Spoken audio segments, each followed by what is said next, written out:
Afternoon, colleagues, educators, parents, and community members. My name is Serena Stamper, and today I want to speak with you about the critical importance of enhancing early intervention services for children with developmental disabilities and delays. Early intervention refers to services provided to children from birth to the age of 6 who have or are at risk for developmental delays. Despite overwhelming evidence supporting its effectiveness, early intervention services remain underfunded, understaffed, inconsistently available across different communities.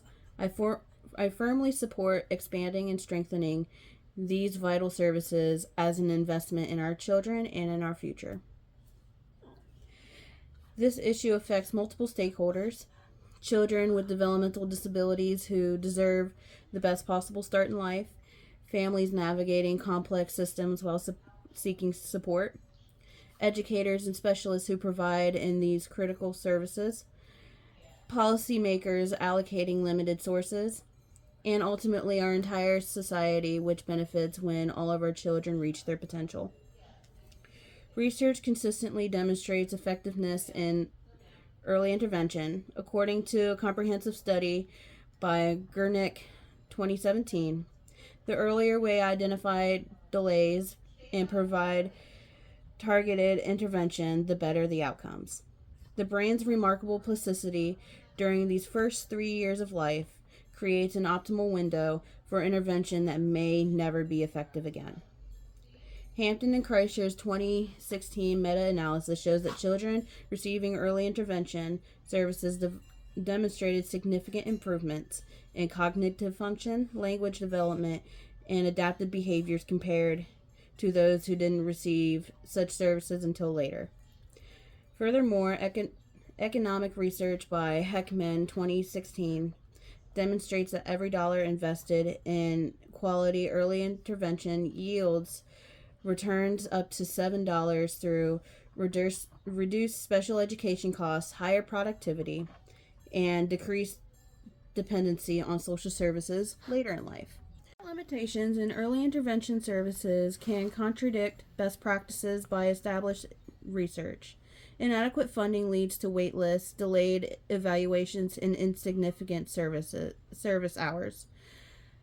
Geographic depictorates mean families in rural or underserved communities have limited access. Cultural and linguistic barriers further prevent many families from accessing the help their children need. These gaps directly contradict research supported best practices, which call for prompt identification, family centered approaches, and consistent individualized interventions.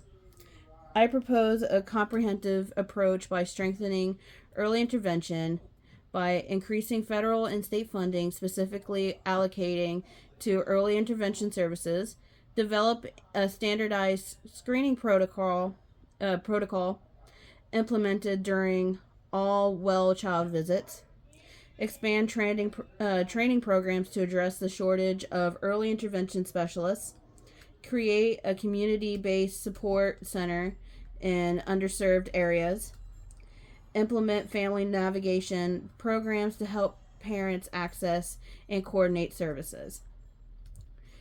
These changes would transform early childhood education by optimizing learning opportunities during critical development windows, strengthening inclusive learning environments by preparing more children to succeed in less restrictive settings, advocating our profession by implementing evidence-based practices and increasing specialized training.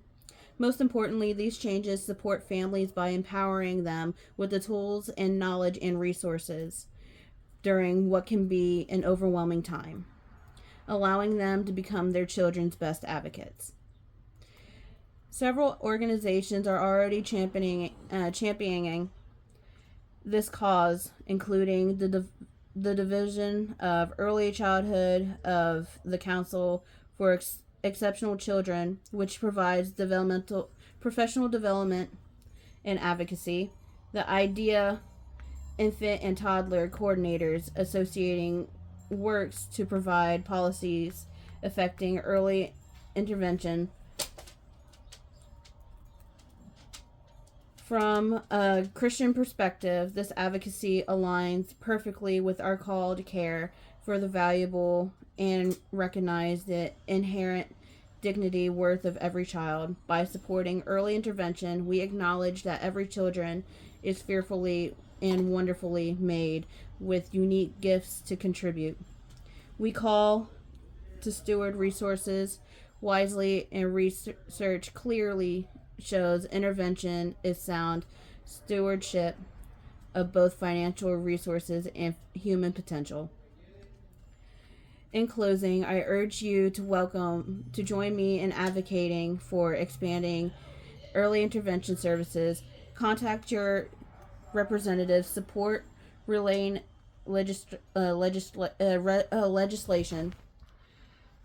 volunteer with advocacy organizations, and share information within your network.